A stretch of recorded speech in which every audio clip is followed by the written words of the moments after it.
नमस्कार दोस्तों, पेनगोल्स चैनल पर आपका स्वागत है। इतिहास विषय से संबंधित एक ऑडियो सीरीज इस चैनल पर आप प्राप्त कर रहे हैं। उद्देश्य यह भी है कि उत्तर पुस्तिका में आपकी लेखन कला का सर्वोत्तम रूप हो। आज जिस विषय पर लेख है, दक्षिण भारतीय भौगोलिक परिस्थितियां एवं उसका दक्षिण भारतीयों पर प्रभाव।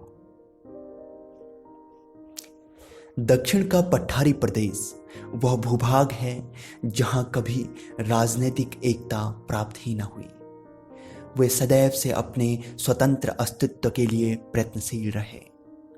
यह भूभाग उर्वरक न होने के कारण कठिन परिश्रमी लोगों का देश रहा है और यही मराठों का जन्म होता है, जिन्होंने छापामार रणनीति को अपनाया। अपनी वीरता से मुसलमानों से भीषण संघर्ष किया। वह भारत में हिंदवी स्वराज्य स्थापित करना चाहते थे।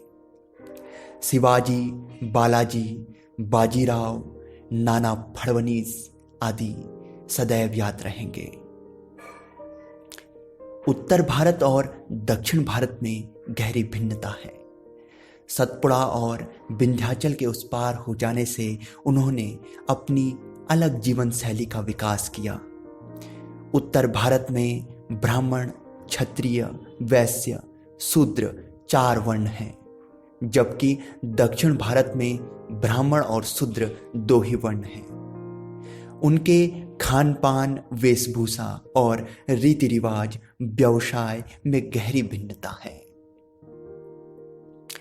उत्तर भारत में संस्कृत भाषा आर्यों के द्वारा प्रचलन में आई और उसके पश्चात संस्कृत से जन्मी अनेकों भाषाएं उदित हुई।